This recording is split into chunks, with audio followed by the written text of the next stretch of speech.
33 छक्के 22 चौके सांसें रोक देने वाले मैच में बाजी हार गए थे धोनी। मैदान में नाच रहे थे कोहली, फिर दो गेंदों ने पलट दी चेन्नई की तकदीर।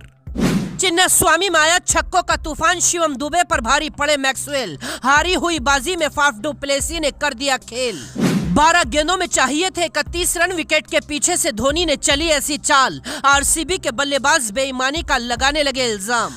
40 ओवर का एक मैच जिसमें 33 छक्के लगे 22 चौके लगे।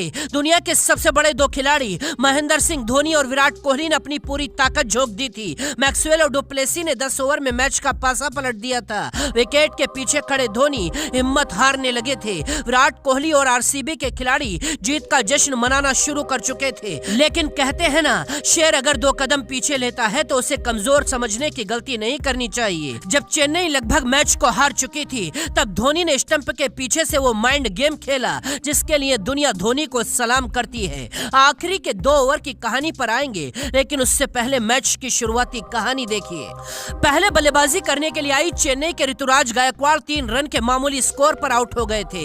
इसके बाद ड्वेन कॉनवे ने अंधाधुंध चौके छक्के लगाने शुरू कर दिए। 6 छक्के और 4 चौके जड़कर 45 गेंदों में 83 रनों की पारी खेली। इसके बाद जब अजिंक्य रहाणे 37 के स्कोर पर आउट हुए तो शिवम दुबे का ऐसा तूफान आया कि महेंद्र सिंह धोनी खड़े होकर तालियां बजाते रहे। शिवम दुबे ने 27 गेंदों में 52 रनों की विशाल पारी खेलकर चेन्नई को 200 के पार पहुंचा दिया था। शिवम दुबे ने गेंद को रॉकेट बना दिया था। उनके बल्ले से निकले 5 छक्के दूसरी और तीसरी मंजिल पर पहुंचे थे। धोनी ने सिर्फ एक गेंद खेली थी और चेन्नई ने 226 रनों का पहाड़ बना दिया था। अब बारी आरसीबी की थी। मैदान में आते हैं विराट कोहली। 4 गेंदों में सिर्फ 6 रन बनाकर आउट हो गए। इसकी अगली ही गेंद पर महिपाल रेमरोर भी आउट हुए तो लगा चेन्नई ये बाजी जीत गई है, लेकिन फिर आते हैं मैक्सवेल। दूसरी तरफ थे कप्तान फाफ डू प्लेसिस। इन दोनों की सुनामी में चेन्नई के गेंदबाज कांपने लगते हैं।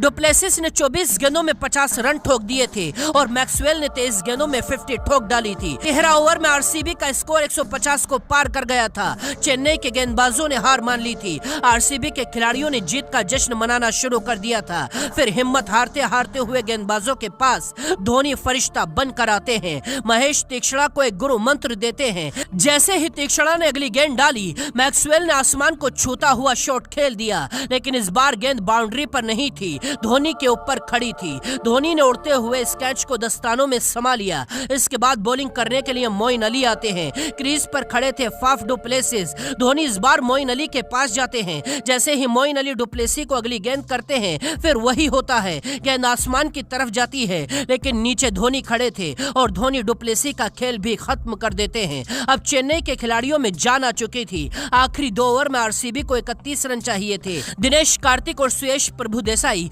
19वें ओवर में 12 रन बना लेते हैं। अब 6 गेंदों में आरसीबी को 19 रन चाहिए थे, लेकिन गेंदबाजी धोनी के दिमाग से चल रही थी। पहली 2 गेंदों पर सिंगल के बाद प्रभुदेसाई ने तीसरी गेंद पर छक्का जड़ दिया था।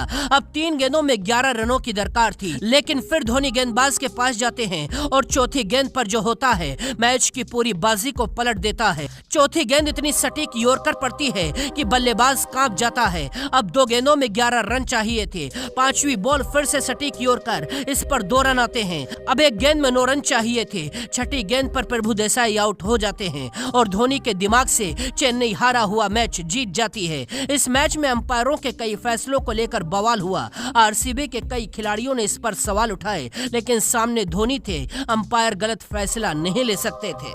चेन्नई की जीत और विराट कोहली की आरसीबी की हार पर आप क्या कहेंगे? लिखकर बताइए और वीडियो को दोस्तों तक पहुंचाइए।